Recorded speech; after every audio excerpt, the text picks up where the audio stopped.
Hi everybody, it's great to be back here again on Itamar. It's not Friday, it's Thursday. I wanted to start a day early to give a chance for our listeners to hear the class before Shabbat. Sometimes it gets there a little late, and then people don't have time, they get ready for Shabbat, and then Shabbat comes in and they can't hear the lesson, so I'm trying to do it a little earlier if time allows us. And this week it did. We really were snowed in over here. It was a very difficult week, I have to be honest, with a huge snowstorm. We were 5 days without electricity. Don't ask us. It literally was one way a nightmare with the cold, and but it was very special. The beautiful ambience of the snow. But more than anything, I want to do something I don't usually do is make an appeal for our listeners before we begin our Torah lesson. Anyone who can help. We have tremendous snow damage. Our farmers, our schools with tremendous damage. Roofs collapsed. Hot houses were totally destroyed. A perfume factory was destroyed. We really had tremendous damage, and to see in the morning in the synagogue when I was talking to some of my friends, the farmers, the faces were just so down, thinking about how is he going to be able to make a living in the coming months, and get his show back together again. So we're trying here in Itamar to do what we can to help the farmers out and help all those and help others that were severely damaged.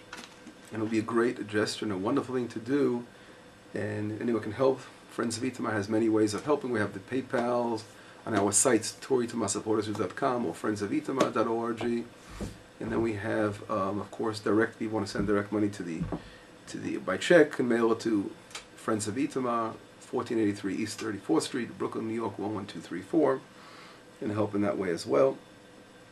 And of course, anyone who could think of other friends and other people that are willing to be involved and help will be a great thing. I just don't know. There's just so much damage. I don't know where to begin, but we have to do something. And don't forget that, of course, those who give, people are sometimes afraid they're parting with money there. They give something, they're not going to have money because they can give it away. No, it doesn't work that way.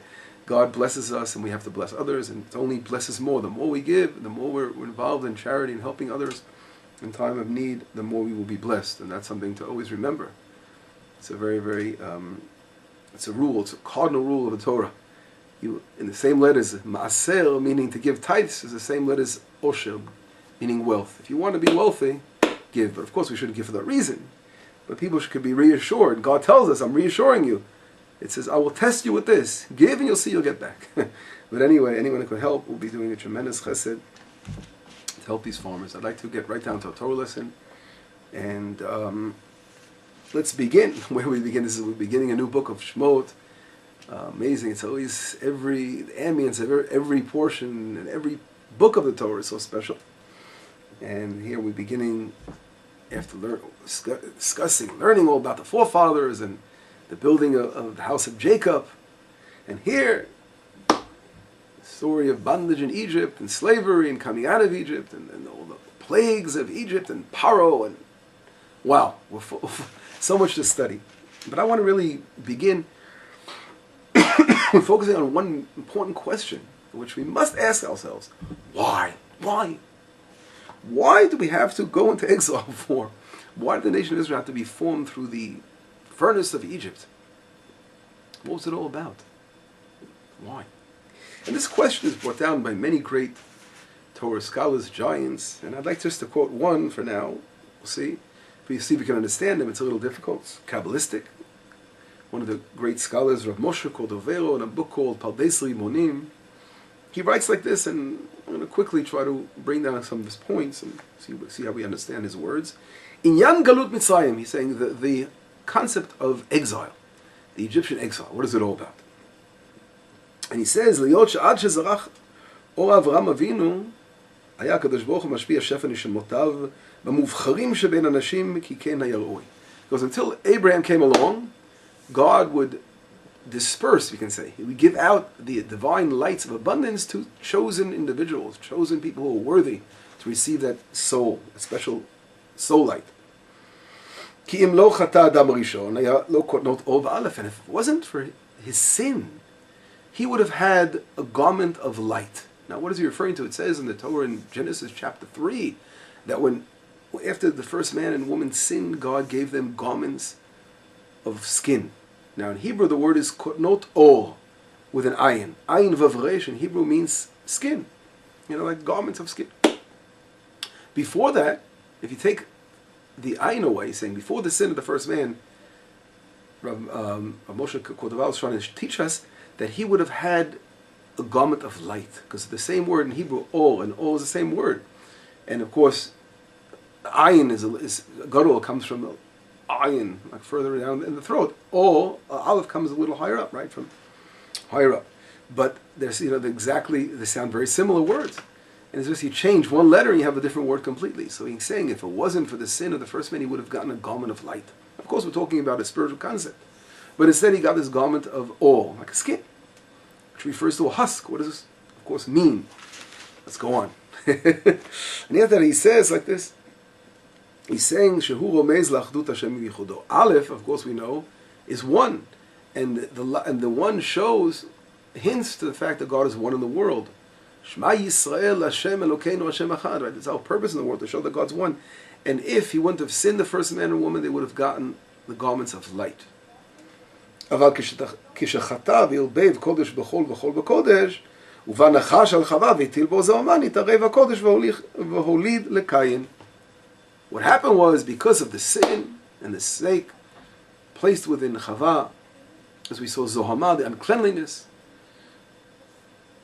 what happened? It was no longer, they didn't receive the garments of light, but garments of husks. And this is what Cain was born. Don't forget, Cain killed Hevel. So this uncleanliness was born in the world because of the fact that they sinned. Vaya olam holech umitkalkel v'apat mitapesh. And the world would go and would be, unfortunately, kilkuli means becomes rotten, becomes spoiled. And the bread becomes full of mold. He's saying that's the world. The world this caused a big change in the world. And therefore he got the garments of skin, shu shivim umot kiminyan ayin. And therefore all doesn't no longer have the one aleph anymore. Ayin in Hebrew has a numerical value of 70. It represents the 70 nations of the world. What does that mean? 70 nations of the world are reflected within that skin, the garment of the first man after the sin. He goes on to say, God did not give out the souls in order to, again, the choice souls in the world, he did not disperse at this moment because of the sin. Because Abraham didn't come around yet until later on. But God gave them out according to those who were suitable, who were able to receive, because they were worthy of it. ונטיל לחלקו אברהם שהוא אור נתקן כנות אור באלף ולא תיקון גמור. Now of course, when Avraham Avinu came along, and he was worthy, he began the rectification process when Abraham Avinu came along and he warred against idol worship in the world, and wanted to show the oneness of God in the world. The garment, the light became the or, which means the hus became or with an aleph, the light. Ki adayin hayu sigim moravim bekesef v'sigim. He's saying it wasn't a complete rectification because there was still impurities within the world that had to be rectified. Shebeina umot hayu nishamot kadoshot, because amongst the nations were scattered all kinds of special souls amongst them that were holy souls within them. Ubeina kedusha haita adayin zoma, and amongst uncleanliness, amongst the holiness, there was still uncleanliness. It was all still mixed up. But the rectification process was beginning. Hope I'm not confusing you all over here. Soon we'll explain more. והנה בראשונה נתחכם הבורא לטהר הקדושים. ויצב אברהם ישמעאל מיצחק עשיו. And here God began the process of cleansing the holy from the uncleanliness, and that's what Yishmael was sifted out. Esav was sifted out of Isaac. V'Yaakov mitato shlema Torah. And Jacob, his entire bed was holy. We know that every one of his children were part of the house of Israel. And the special choice, the Sgulat Yisrael, the choice souls that came into the world. But God still wanted to gather all those souls that were scattered. Because He doesn't want anyone who deserves to be part of the holiness to be pushed away. He wanted to cleanse and bring all those holy sparks that were scattered about. And therefore He put this pure silver in the furnace, in this furnace, Avdut Mitzrayim Metokav Kippah. And that was the bondage of Egypt, the slavery that they went through. It was a furnace to purify that pure silver. V'sham nitkaptzu kol mitzotzot, and all the sparks gathered over there. El rova kesef anaki v'lachein sham nitgaglu kol dot. And that's where we see all the generations really were formed there in Egypt. As it says, Dor Mabul, the nation of the generation of the flood. What does it say? Every son that was born, the Egyptians declared he had to be thrown into the Nile. So that's a hinting to throwing him to the river, it's hinting to the flood. In their previous generation, the flood had to be rectified over here. And then he goes on to say, the generation of Hapalaga, when the Tower of Babylon, it says, Nilbena Levenim. Over there we read about how they had to make bricks, they want to build a tower. And what does it say over here in Egypt? The Tochen Levenim, the amount of bricks you must give. Until eventually everything was purified. So we see here, this is, I quoted as fast as I could, the words of the Ramak in Pardes Limonim, which he talks about a process where, because of the sin of the first man, there's a lot of rectification that had to go on in the world, and Egypt became that place of rectification. So if we ask ourselves, why? Why did it have to be in exile for? Why do we have to go down to Egypt? We see it has to do with the rectification process of, because of the sin of the first man, we have to rectify things. But here we have to understand a very, very major difference between Judaism and Christianity and other religions. Judaism, we do not believe in any way that we are born in sin, God forbid. We do not believe that. You know, a person is born pure, his soul is pure. So, if a person is born and his soul is pure, why are we guilty of what the first man did, his sin? Why do we have to rectify this? And the answer is, no, we are not guilty of what the first man did. For sure not. We are pure and we are born pure. Every one of us has a free will to remain pure and to work on himself in this world, of course, as an individual. But there are facts on the ground. And that's the difference of here. Because we believe, as Jews, that when the first man sinned, there was a change in the world. Every person has a responsibility in this world. And when he does a certain thing, of course, he has a cause and effect response, and the world will have to continue to go on from that person does. He can either build and bring life to the world, or he can bring destruction to the world. Every person has a tremendous power with the soul, and he has power to do tremendous things, either go to the evil side or the good side. And therefore, when we're born in a certain time frame, we have to rectify the things that were before us weren't rectified yet. And those who did damage, we have to rectify that damage. That's how it works. And the first man, when he sinned, he caused, again, the light of God to be blackened in the world. And we have to return the garment of light that was missing in the world. And this, of course, this is why that the way things work out, that we have to go down to Egypt and to begin all this rectification process, to cleanse and to retrieve the holiness that is hidden within the darkness. We have to get it out, and that's the work we have. The work we have as the generations go on depends upon how much work was done by the previous generations, because we're all united. Don't forget that everyone, the soul is come to. It says the first man was the soul of everyone, right? We all know everyone stemmed from the first man. So we're connected. We have a connection there.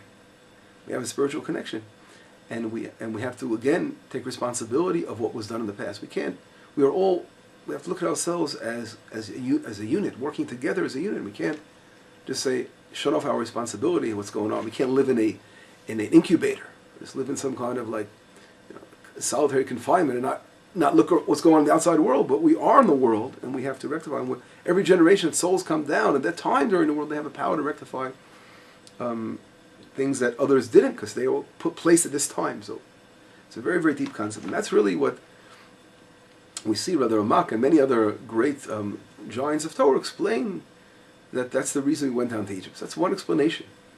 But if we look again, I'd like to quote a piece of Gemara, Talmud, in the Tractate of Nedarim, which has a different direction. And we have to try to understand. What does the Talmud say? Amar Rabbi Abahu, Rabbi Abahu says, Amar Rabbi Elazar, Mipnei ma ne'nash Avram Avinu. Why was Abraham punished? V'nishta'abdu banav l'Mitzrayim, and his children went down to Egypt. What does he say? 210 years. So the Talmud, again, is asking, why was Abraham punished, and why did his children go down 210 years to Egypt for? Why? Because one explanation is brought down over here, because it says, don't forget the war that took place of the 4 and 5 kings. Abraham comes along and says in the Torah that he gathered together his students that were, again, we know Abraham was bringing people to the under the wing of Hashem, and he went to war and he took them away from their study, from the Torah study, to go battle. And that was one explanation given. Another explanation, Shmuel says, מפני שהפריז על מידותיו של הקדוש ברוך הוא, שנאמר, במה עדה כי עיר שנה. And here we see, because he was saying to God, in what merit do we deserve to inherit the land? It was like a sort of a flaw in faith. And of course, we're talking about Abraham was a giant. We can't compare ourselves, our thumbnail to Abraham. But here, the Talmud is trying to again hint to some very deep insights of, and so at Abraham's level, the mistakes that he made that might have caused, again, that did cause this exile, making us go down to Egypt for 210 years. And the third thing he says, Rabbi Yochanan says, "Shifrish b'nei adam elikanes tachat kanvei shechina." This is a very serious accusation. Rabbi Yochanan says that he prevented people from converting to Judaism, becoming part of his family, turning to Torah. And we know that Abraham, on one hand, was very active in that, but he could have done even more. And we'll see particular individuals, he prevented them from becoming converts. That's what it says. Why? As it says in the Torah, if we look again in the book of Genesis 14, it says, "Ten li hanefesh v'achush kachlach," regarding the king of Sodom, in Sodom. And he says to Abraham, after Abraham won the battle, and he helped them, so the king of Sodom, what does he say? You take the Achush. He thought Abraham wanted his possessions of war, all the spoil, and he goes, you take the spoil, but I want my people back to me. He didn't want Abraham to take those people with him. And so Abraham gives him back the people. And here the Talmud is saying something very interesting. When it says, and hinting to the words, he gave back their soul, which means Abraham, instead of rectifying them and bringing them and converting them to the oneness of Hashem and the beauty of Torah, he gave him over back to the husk of Sodom. We know it was the evilness of Sodom and Amorah. So here he didn't want to rectify. I guess he felt that he couldn't rectify these souls; they were so far gone. But the Talmud says no. Rabbi Yochanan says he should have tried and rectified them. He should have tried to brought them back, and he would have done that, and he would have brought it back to redemption a lot closer. He would have prevented us from going down to Egypt 210 years, which means he would have really brought the redemption much faster if he would have brought those converts, brought them back to Torah. That's an amazing, and I want to focus a little bit on this particular area, but of course on the other things as well. So what do we see? First of all, we see in a way a contradiction. According to, again, the Kabbalistic viewpoint we saw before, the Ramak and as many others, Riyah Kadosh, and all the Kabbalists talk about going to Egypt was a rectification of the sin of the first man. And here we see Abraham's to be blamed on one hand, and for the reasons we saw. But in truth, this is what the Chalban says, the beautiful Rabbi Chalban in Talei Chayim, he brings down and he says, no, of course, we know that they're talking about two different sides, two different aspects. And there's no contradiction between them. For sure not. But we see that Abraham, of course, he's rectifying things that we saw that the first man sinned. And that's how it works. We're all connected in one chain. And we can't break ourselves away from our forefathers and what they've done. We're always connected to them. And here, I thought about bringing another passage of the Talmud and trying to bring this all together. If we look in the tractate of Sanhedrin, bring some heavy accusations against the first man again, going back to the first man. It says like this: Amar Rav Yudah Amar Rav, Adam Rishon min haya. The first man was a min was someone who doesn't believe. Shneimar vayikra Hashem Elohim el Adam vayom Elo hayeka. God says to the first man, he calls him, he says, where are you? Means, where are you? You're not connected to me anymore, right? He was moving away from his connection to God. Rabbi Yitzchak says, Moshech b'olato haya. What did he do? He he was born circumcised, the first man, and what he did was he actually tried to again cover up his circumcision. It's a very, very serious, again, very serious Talmud passage over here. And finally, the third opinion is, Rabbi Nachman says he was a kofel bi'ikar, he was a complete non-believer. And it goes on to, again, everyone brings certain proofs from the Torah to why they say this. This is a very difficult thing, because we know the first man was a great giant, right? We know that. And if, as a matter of fact, if we look in another passage of the Talmud, in the tractate of Eruvin, it's Rabbi Meir says, Adam Rishon Chassid Gadol, he was a great saint, a great Chassid. And he gives an example, Kevan Shera'a Sheneknesa Mital Yado, when he saw that he caused death to be brought to the world, what did he do? He fasted for 130 years, every day. Of course, he'd have to eat to survive, so he'd eat at night again. Every day he would fast, because he realized that he brought death to the world. Wow. So wait a second. We see here these three descriptions of what the first man did, and here we see the description that he was a righteous man. So what is the answer? Well, one of the commentaries on the Talmud, Torat Chaim, he brings a beautiful explanation, and he says, of course, that when a person sins, right, at that moment, the Talmud is reflecting what, at that moment, what he do. You know, when he sinned by eating from the tree, his wife ate from the tree of knowledge, what was the particular sin at that moment? Where were they? Where was their mindset? And each one of these explanations, one that he didn't believe, one that completely didn't believe, one that he had a, as Rashi explains, what does it mean? At that moment he was a min, which means it wasn't he completely resolved his connection with God, but he was moving away, like towards idol worship, God forbid. And the other explanation was that he completely resolved that connection with God. And another explanation was that he was some kind of we see it was something involved in a sexual offense, referring to, again, he had a circumcision, trying to pull the foreskin back on. So this was the three different explanations of what happened during that actual sin event. But it didn't last. He repented, and of course he went back to his righteousness. People in their lives could fall. People fall in their lives and sin. But of course we have to be responsible and get back.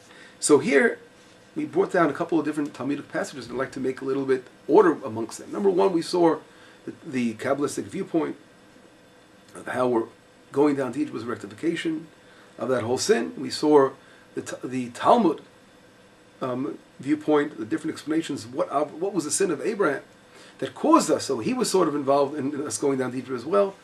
And then we see here again a more deep explanation of what the first man did when he sinned, and certain things that he actually, and we see very clearly that the sin here was a sort of disconnecting himself with God. On one, and again, the Rav Chaban, there's a lot of depth, and we don't have time to go through everything here, of each one of these aspects. What does it mean, for example, to try to cover up your circumcision? It refers to the husk, covering up the light of God, and trying to enjoy the pleasures of this world alone, and completely forget about where our abundance comes from. And the other side of idol worship in the world, of moving away. When a person sins, of course, he moves away from Hashem in the world. And all these have to be rectified in different ways. And this is where Abraham comes to play. Because Abraham, as we said, he begins the rectification process. And that's why the Talmud says, why we go down to exile for him? Because Abraham did not, what he didn't do? He took out all these, one of the explanations given in the Talmud was he took his students and he brought them out to war. Now, of course, if it's a war a very important war, Milchemet Mitzvah, everyone has to go to war. There's no choice according to Jewish law. But here, apparently, he didn't need them all. When he brought those who weren't necessary to go at that moment, and was trying to show us that Torah, within they were studying Torah. This Torah is the life force of this world. And the first man, when he sinned, by shutting himself off from that life force of Torah in the world. And that's what Abraham is rectifying. So therefore, we had a little taste of that sin was still there to be rectified. And that's the connection. And the other explanation that Abraham, which we want to focus on, did not allow, those Gentiles that he released them from the war. He gave them back to Sodom. Instead of rectifying those souls, he could have rectified. He could have brought down the redemption, And that again refers to, if you go back to the first man, when the sin happened, all the husks came back. Instead of being light, there were husks, and you have to try to rescue from those husks and save all those important souls. And he didn't do that. He could have, Abraham, this is where we see it's still not 100% rectified. But we see throughout the ages and today the tremendous yearning amongst the nations of the world to return to God, and through Torah and through Israel, through the light of the nation of Israel, they're seeing the beauty of the Torah. This is what's happening. We see how God is bringing about events that are rectifying the sin of the first man. And it's an amazing thing today. We see people all over the world, from countries like Norway and Finland and Amsterdam, Holland, I'm saying America, United States, everywhere in the world. Muslim countries as well, people that want to return to Torah, and knowing that the Torah is the source of the life of the world, and they want to, of course, they're doing it, wanting to be connected to the Jewish people, knowing that the Jewish people represent Torah in this world. And they're turning to us, like the prophet says, they will grab hold of Yitzitziot and say, we heard that God is with you. This is the end of days. This, my friend, is the end of days, and this was happening. And this, of course, is part of that rectification process, which will bring us again to Mashiach Tzidkenu. This will bring about the Mashiach. This is going to bring around the Geula Shlema, the final redemption for Am Yisrael and for the world, through rectifying the darkness that was brought down to the world because of Adam Rishon. So not that we are guilty because we were born pure, as they said. We're all born without sin. But we have responsibility to cleanse the world and rectify the world. That is the way of the viewpoint of the whole, the deep insight into why we went down to exile. And what we had to do to rectify this exile. How do we rectify this exile? Is by trying to return the world to the oneness of God, the lightness of the light of God, and get those garments, those husks off with the iron, right? And let's get us a husk. God of a husk. Let us get a garment of light to surround us, and that's how we could rectify the entire world. And that's what we're working for. That's why everyone has to come aboard. But those have to look deep down and see, and try to connect to their souls. And this is exactly what the Talmud is trying to teach us here, and the different sources we brought down. Just a little bit taste, of course. And again, the third one, the Talmud brings down that Abraham showed lack of faith, right? This lack of faith is also, it's part of later, we see stem from the first man disconnecting himself with God. Everything has to do with faith. We have to have emunah, to know that Hashem is with us, and that faith comes from the word emunah. In Hebrew means emunah comes from the word omein, to sustain, to adopt. It says, Vahi omen et hadasa, when Mordechai, adopted Esther the queen, uses the word Vahi omen et hadasa. What do you mean? You take care of you sustain, you uphold. And that's the whole beauty. You have to realize with faith that God is here, God is with us. And He wants us to connect to Himself. He wants us to shine our light forth. Well, anyway, I hope this is again an introduction before I close this lesson. This is an introduction to the book of Shmot. Going into Egypt, we have to look for the hints of this concept of rectifying the previous things, and that's why we have to go through this furnace and go through these difficult experiences. And this, of course, connects to anything in our modern time as well. We go through a lot of hard times and difficult things. It's all to rectify. Even small things a person goes through difficult challenges and tribulations in his life, God wants him to try to rectify. It's not easy. Sometimes people are so in pain and so suffering that it's hard to even think about what can they rectify.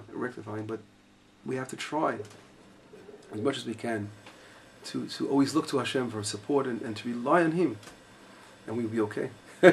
We must rely on each other as well because we have to rectify. But anyway, it's been great to see you all and be back again. Have a wonderful, wonderful Shabbat and a wonderful warm winter and a safe warm winter. Keep warm. Shabbat Shalom, everybody. Okay, we'll be in touch. Bye.